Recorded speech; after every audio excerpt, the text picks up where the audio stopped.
2022 is wrapped up. It's in the books. How do I rate the movies that have come out in 2022 and what are the best of the bunch? Let's get into it.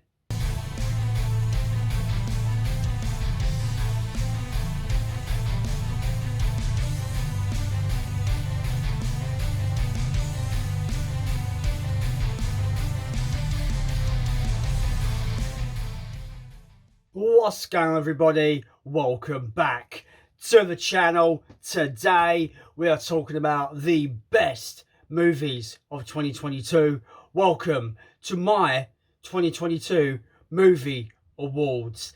Let's get into the first category: best horror. Yes, my first category is the obvious one. It's my favourite genre of film. We're talking about the best horror movie of 2022. There's been a smorgasbord of great horror films this year, an absolute just wave of great movies to pick from in the horror genre. But I thought about it, and it has to be this one, because this one just took me on a roller coaster ride of unpredictability and basically, left turns and right turns out of nowhere. And that film is Barbarian. Barbarian is beautiful in its simple setup and basically bait and switch and subversion that it does to the audience. You're expecting it to go one way, but it goes, actually no, we're going to do a sharp left here and go in a completely different direction.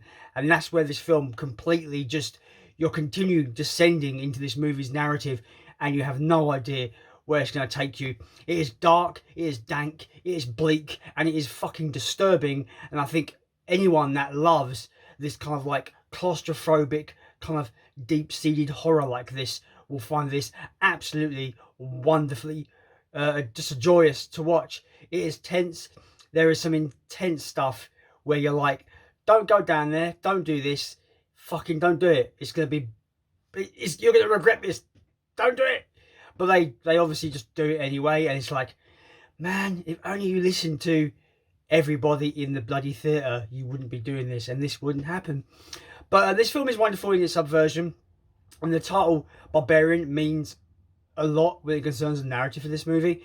And coming out of this movie, you really when you're thinking about the things you've seen and the things that the movie tells you, you try and fill gaps that the film doesn't fill for you, and it makes the film even more disturbing when you realise certain things needed to happen for this to happen, and it's horrible. This film, it becomes even more wonderful and even more disturbing as you think about it, as you piece things together. And I can imagine on a rewatch, this is going to be even more of a favourite movie from 2022 for me. But yeah, Barbarian is the best horror film of 2022. And I urge anyone that hasn't seen this movie to go in and don't watch the trailer, go in blind, because I think you'll have an absolute blast. Best action. Yes, I think we've had a good smorgasbord of action movies this year, but there's one action movie above all else I came out and was like, that was absolutely insanely fun, and I had an absolute blast watching, and that is the Brad Pitt movie Bullet Train. Bullet Train for me was an absolute just blast of an action movie set on a train. Already got points there because I've got a little inkling for movies that are set on trains. I've got this like kind of just love for it. I don't know what it is. Under Siege 2, for example. I love Horror Express. I love these movies set on a train. I just think it's a really cool, damn cool setting for a movie. And Bullet Train is no exception there. It's just wonderfully fun about these separate individual, assassins sent on this train, and they all realise they've got something in common that they are after, and it just turns into chaos. But the wonderful thing about this movie is that it kind of trades the typical action fare for really memorable characters. Every character in this movie is wonderfully realised, wonderfully written, and terrifically acted by everybody involved. You've got Lemon and Tangerine, the two brothers, in this movie that absolutely adore each other, but they're so charismatic and so lively and so just hilarious to watch, just have dialogue together. The dialogue in this movie is so witty and wonderful. It feels like a Guy Ritchie movie. I absolutely adore everything about Bullet Train. I thought it was absolutely wonderful. I'm looking forward to giving it a rewatch. I do have the Blu-ray, but yeah, Bullet Train was the best action film for me in 2022. And I think if you want some bombastic, stupid, silly, crazy movie on a train with witty dialogue and some Quentin Tarantino-esque kind of moments in there, I think this would be a great film for you. Best thriller. So there's been a lot of really cool thrillers this year that I enjoyed to a point, and my pick for best thriller is going to be The Batman. Some of you might be asking yourself, Jason, why is that not in like best superhero category or best comic book category? But mostly because it doesn't feel like either of those categories. It feels like a really intense, dark, noir thriller, and I think that's where it best sits for me. A 3-hour detective thriller that is everything I wanted from a Batman movie. The Batman is everything I wanted from that character. People forget he is the world's greatest detective, and they've moved it, and they've moved the character away from the action superhero genre to more of this, grounded, focused, thriller. And I absolutely adored every frame in this movie, every second. Robert Pattinson was absolutely outstanding as the Batman. Obviously, we didn't get much of Bruce Wayne in this, very minimal Bruce Wayne in this movie, but this movie gives us the Batman. He's nearly in every scene, and I think you can't say that about many of the Batman movies that we had in the past. The Batman is 3 hours of absolute wonderful filmmaking, from the opening that introduces like the idea of fear. Gangsters actually being afraid of Batman. Before even Batman turns up, they see his signal in the sky. They need to get out of fucking Dodge, guys. Wonderful opening that sets up this movie and sets up Gotham. Gotham feels like this just dirty underbelly of a city that Batman feels like he needs to clean up. Everything about this movie is wonderful. The acting is spectacular. Like I said, Robert Pattinson's wonderful in this. Colin Farrell is great as the Penguin. The story is really, really fucking cool as well. The Riddler is an absolute terrifying villain in this, generally scary throughout the whole movie, and his whole plot is so intricately woven into his whole master plan, and it's just really, really cool to see that unfold in this movie. So yeah, The Batman is definitely for me the best thriller of 2022. Best superhero movie. I might get some flack for this pick. It's not a Marvel movie, and it's not a DC movie for the superhero category. I am picking the sequel to 2020's family-friendly video game movie, Sonic the Hedgehog 2. Now, the reason why I've picked Sonic the Hedgehog 2 is because I consider this movie to be somewhat of a superhero film. If you define superhero, it's a character that has superpowers that saves the day or the world or whatever. Sonic fits in that bracket for me. So Sonic the Hedgehog 2, I can't express how happy I am that this movie was as good as it was. I really liked the first movie, Sonic the Hedgehog. I thought it was just a fun, family-friendly, just a really good, sit down, turn your brain off, have a good old little time with Sonic the Hedgehog. This movie expands everything, brings in more of the lore from the video games, and really gives us a proper adaptation of, I think it's like Sonic 2 and 3 combined, like the story there, where Knuckles teams up with Robotnik and there's some kind of double crossing in there. This is a wonderful film for multiple reasons for me. It means more to me than probably a lot of people when it concerns Sonic the Hedgehog. Sonic the Hedgehog for me was one of the first video games I ever played as a young kid. And to see this franchise, to see Paramount knock out 2 nearly bang-on movies for me, just brings a tear to my eye. It really does. Sonic the Hedgehog is heartfelt. The CGI is great. The comedy is hilarious. Jim Carrey carries the whole fucking movie. He's so good in this film as Robotnik. This film, to me, was just a blast from start to finish. Turn your brain off. You don't have to think about it too much, but I just think it was so much fun. Probably one of the greatest video game movies ever. And one of the greatest sequels to a video game movie. I can't wait for Sonic the Hedgehog 3, because if they can knock it out of the park with that movie, Sonic the Hedgehog might be the greatest video game movie trilogy ever. So yeah, I'm super hyped for Sonic the Hedgehog 3. And yeah, Sonic the Hedgehog 2 was so good. Best surprise. Now, this category, I thought about a movie that I didn't really have on my radar, didn't really care too much, but it surprised the hell out of me, and I had a wonderful time watching it. And this is gonna, I'm gonna get all the comments from this video, but my pick is gonna be Halloween Ends. I sat down with the lowest expectations you can ever imagine for this movie. Wow, this movie really surprised me how much I had a blast with this film. Goes in a completely just a fresh direction with everything, and it doesn't particularly sit well with the trilogy. Bit weird. It's a very odd film in the Halloween franchise. but I really had a really fun time with it. I'm looking forward to rewatching it on 4K. I just can't wait to give it a rewatch, because I feel this film has more depth than I think a lot of the Halloween fans really give it credit for. Should it have been the end of a trilogy? Probably not. Should it have maybe been the beginning of a new trilogy? I think it probably would have been better if it was an introductory movie to a new character in a new series. Might have been better. But as it stands, as an end to a trilogy, I had a great time with this film. I thought it was great. Corey was probably one of the best parts of the movie. I loved his character arc. However, I do feel like his resolution to his arc was a bit rushed and kind of was like, let's get him out of the picture so he can have Laurie Strode and Michael duke it out for the final time. Thought that was a bit wasteful, but I digress there. But yeah, Halloween Ends, massive surprise. Went in, not giving a shit, come out, actually really liking it. And it is deservedly, for me, to be on my best of list of 2022, and it is my best surprise of the year. Best animated. Now, I am cheating on this list because this film was made for me. The film I'm picking is Dragon Ball Super Hero. It's a mouthful, right? Yes, it is. If you know me and you follow this channel for some time, you know I'm a massive Dragon Ball fan. I grew up with it when I was a teenager, and I still have an affinity for it as an adult. I've got the series on DVD. I've got some of the movies on Blu-ray. I absolutely adore the franchise. When they did Dragon Ball Super Broly, one of the best Dragon Ball movies ever made, it looked amazing. And they were coming out with this other one called Dragon Ball Super Hero. I was a bit on the fence. I love Gohan, I love Piccolo, don't get me wrong, and I love their kind of chemistry together. But when it said CG animation, that really put me in a bit of a weird spot where I can't. I've always been the person where it's like old school hand drawn 2D animation is the way to go, and a lot of studios have abandoned that nowadays for digital or CG animation. So when this film came out, I knew I was going to go and see it because Dragon Ball, I have to.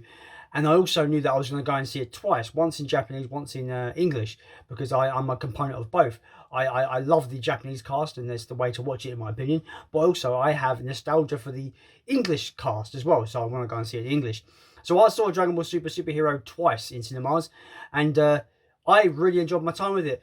I do feel it's the weakest film of the Dragon Ball Renaissance movies. The Renaissance movies being Dragon Ball Z Battle of the Gods, Dragon Ball Z Resurrection of F, and Dragon Ball Super Broly. This is the fourth movie in that, what I consider to be the Renaissance series. It is the weakest, but it surprised me in every turn though, this movie. The animation, even though it's different, it's unlocked things they can do in terms of cinematography and camera work in this animation style that really opens up what they can do on a visual perspective. And I think this movie looked fantastic at times, but also I think it didn't look too great in others. It was a very mixed bag visually, but when it did look good, it looked damn good. And I think when they really mastered that art style, I think this could be a really great component for Dragon Ball going forward in terms of a visual perspective. But yeah, Dragon Ball Superhero was just a joy to watch. And watching it in Japanese was just great fun, and watching it in English again was also great fun because I've got nostalgia for the English voice cast. But yeah, I am cheating though, because that was the only animated film I saw this year, so take that how you will, guys, but that's how it is. Best animated goes to Dragon Ball Superhero. Again, that's a fucking mouthful. Think of better names, Toei Animation, please. Think of better names. Anyway, moving on. Best sci-fi. I have picked, because I think this might be one of the best movies of the year, not just in sci-fi but in general, A24's Everything Everywhere All at Once. Now this movie, I heard that it was a multiverse movie, and obviously Marvel's on this multiverse kick, so I thought I need to go and see this, just see what they do with the whole multiverse concept. And this movie blew me away about how crazy and insane it gets. And that's exactly what I wanted from a multiverse concept. This movie feels like The Matrix if it's cranked up to 20 and gone insane. Sausage fingers, anybody? That's how insane it gets. This film is just bonkers. And it's delightfully bonkers in every way. It really goes into depth. It's not just bonkers for the sake of bonkers either. It has a heartwarming message of, like, you know, believe in yourself, stick to, believe in your true self. There might be different, versions of you in different places, but, stick to who you believe you are and stuff like that, and have faith in yourself and forgive, forget, and love, and all this nonsense. It's just a film of so many, sides. It's like a hexagon. It's got loads of sides, guys. The multiverse thing is what Doctor Strange 2 should have been. Absolute fucking chaos. Everything Everywhere does that. It goes absolutely just insane, crazy places with the multiverse concept. They go into a multiverse where they're just two rocks. talking to each other. It's crazy. Again, I mentioned again, sausage fingers, anybody. I can't really go any more in depth than that really without spoiling stuff, but Everything Everywhere All at Once was an absolute joy. It gave me, you know, that heartwarming side. It gave me massive action. It gave me Matrix vibes. It's almost like a fish out of water scenario as well. And it just looks beautiful as well. It's shot wonderfully. It looks insane. Yeah, so this is definitely the best science fiction film of the year. That's Everything Everywhere All at Once. Best short film. And I am going to pick Marvel's Disney Plus exclusive Werewolf by Night. Now, I remember seeing a quick little preview of this when it was just advertising that it was going to come out, and I was like, that's interesting. It kind of looks like the 1940s kind of Wolfman, Universal monsters. Like it looked like those old kind of Universal monster movies. And I was like, I'm interested.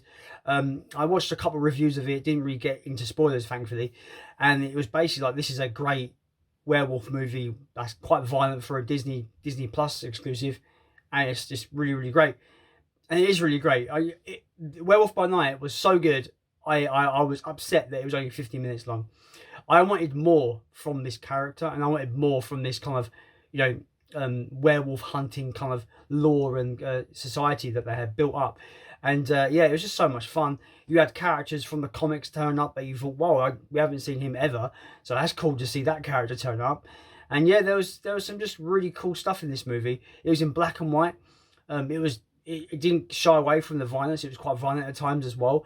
And I think the acting was all great. And it had style. It had such style to it, guys, that it was like, it felt like a film that was trying to aim for this 1940s aesthetic, this like black and white, grimy 1940s look. But it was like modern at the same time. It was this really weird kind of style that I really appreciated it.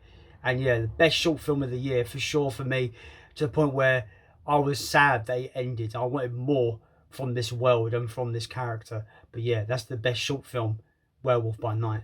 Best streaming exclusive. There's a lot of films I've watched this year that were streaming only, streaming exclusive. This one for me is the one I enjoyed the most. I had a fucking blast with this movie. That is a Jamie Foxx led vampire action comedy craziness that was Day Shift. I had a really good time with this movie. I thought it was really fun. It felt like if Blade met Men in Black and they kind of merged. It was a very kind of like, we're an agency, you're a vampire hunter, go out and do your thing. And it's just so much fun. So much fun.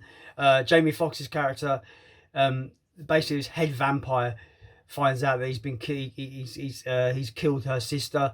So now he's on their fucking target list, and they find out he's got a family. So now he needs to get money to basically get his family out of the area so he can fucking protect him and take out these vampires. So much fun. So much fun. I had a blast with this movie. I love the lore they introduced to the vampires, different breeds of vampire. Really cool stuff in this movie.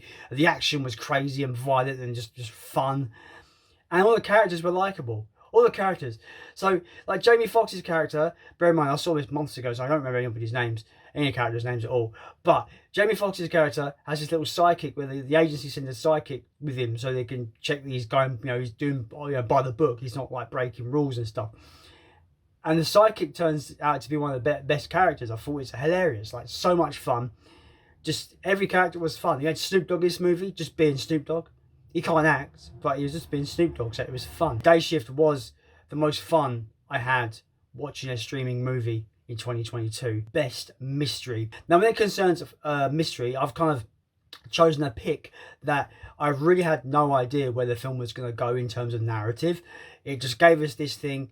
Here's the basic premise. That's all we're going to say. And that film is the new film from Jordan Peele, Nope. This was a wonderful mystery / sci-fi movie that I had a blast with. There were things that I could take or leave it and stuff. There was things in there that they could maybe trimmed it back a little bit. But once this movie hits its halfway point, it's all fucking just top-notch filmmaking from the word go. I just had a blast. There are some truly great visuals in this. The cinematography is amazing. Daniel Kaluuya is just one of the best actors going today. I think his performance was fucking fantastic. There is some true horrifying moments in this movie. I wouldn't call it a horror film per se, but there is some true horror in it. And I was just like, holy shit. Yeah, this movie was a blast. I've seen people compare it to Jaws, which I totally understand. It has that vibe in there, especially on the final act, where it's just like all go. They were pretty much like, we need to get this thing now, go, go, go. Great fun. Had a blast. I'm looking forward to check. I've got the 4K recently. I'm really looking forward to checking it out on 4K. Giving it a rewatch. But yeah, best mystery movie by far is Nope, and I think mystery kind of made sense to me in this category.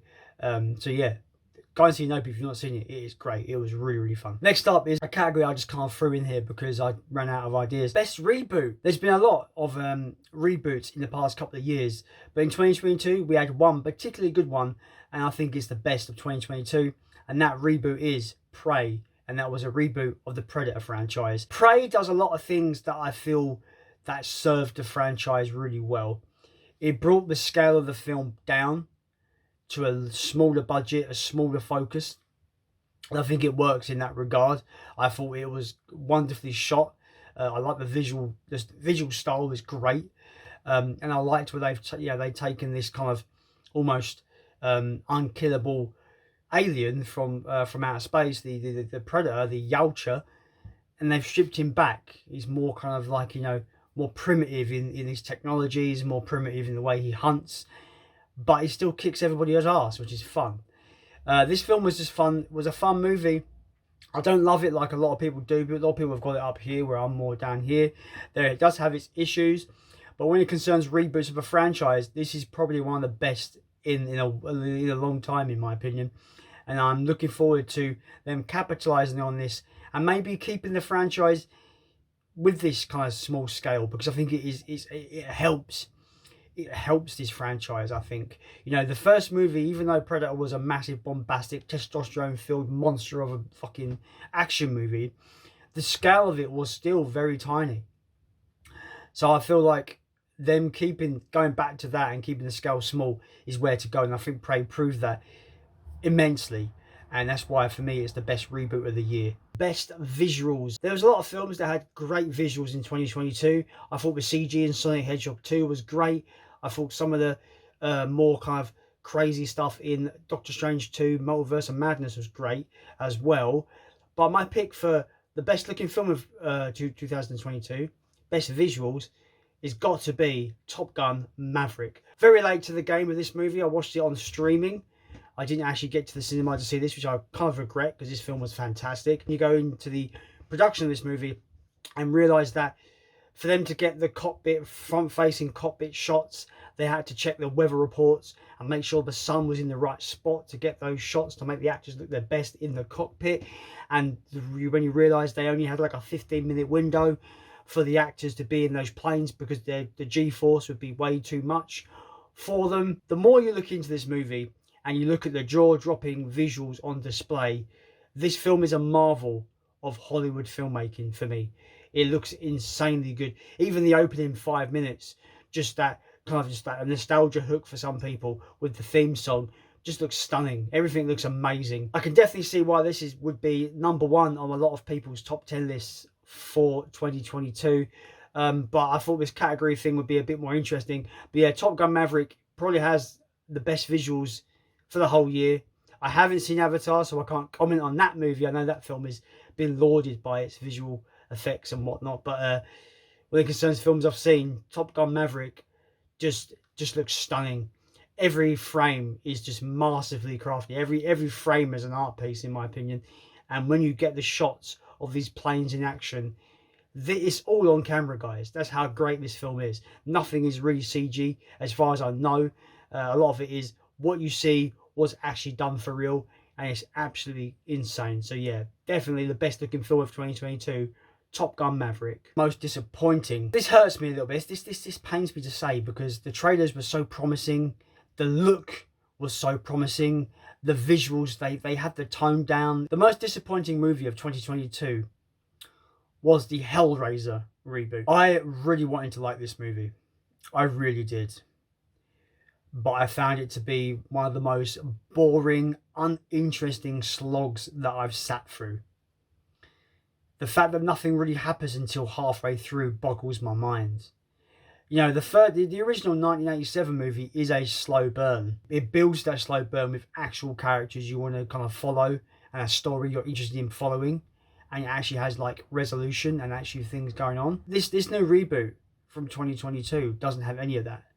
It has none of the creative juices that the original had. And people say this is the best Hellraiser since the original, or since at least since the first two. And that's very easy to say because the sequels are known to be so, you know, legendarily shit. But this film was just so, I was so bored. I could not comprehend how bored I was with this new Hellraiser movie. Like I said, they got the visuals on point. The gore was nasty. Sure, it was R-rated all the way, all over R-rated. I was just bored. Me and Soph were like, nothing's happened yet. How long we got left? And we realised we still got like half the movie to go and it hasn't even kicked off yet. And I'm like, are you kidding me, movie?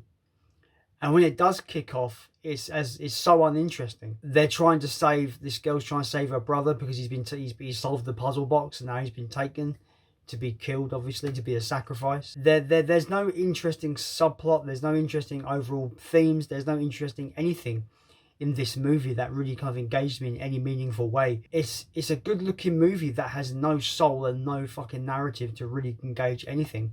And I was just bored. And that's the worst part. That's the worst offender. I was fucking bored. And yeah, I have no interest in rewatching this movie ever. I can't imagine a rewatch giving me any kind of satisfaction or changing my perspective. This film, I had so much faith in this movie based on the trailers, and it just shat all over that faith. It really did. I think it purposely tried to be artsy, a bit more kind of in your face with the whole drug abuse kind of allegory, which this whole movie is about. Pretty much is about drug addiction. Nothing happens. Nothing actually happens in Hellraiser 2022. You know, stuff happens at the end, but it's nothing worth waiting for. You might as well go to sleep and forget this movie ever existed, because that's what I did until I had to make this video. But yeah, that's my most disappointing movie of 2022. We're down to the final category. I'm calling this category mixed bag. Now, I'm calling this mixed bag because it's the movie I'm kind of a bit mixed on. I like some elements, I dislike others. I'm probably going to pick up the physical and give it a second shot because I'm so mixed on it. And maybe on a second shot it might give me a bit more to go with. But my mixed bag pick is going to be The Menu. The Menu is very much quite fresh on my mind. I watched it a few days ago and there's a lot to like with The Menu, but for me there was a lot that kind of took away from the movie a little bit for me.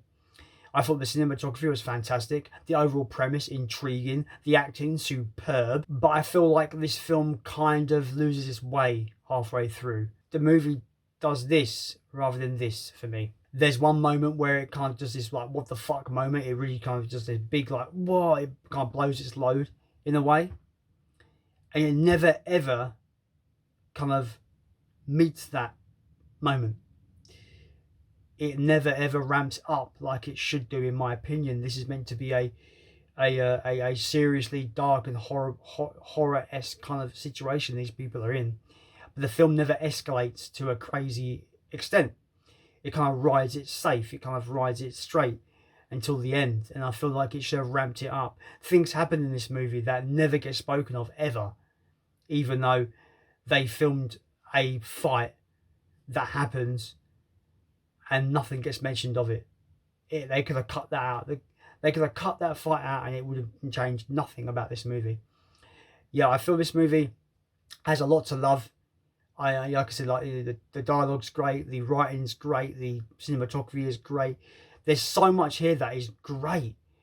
But in terms of the pacing and the narrative, it kind of does just fall off a cliff halfway through for me.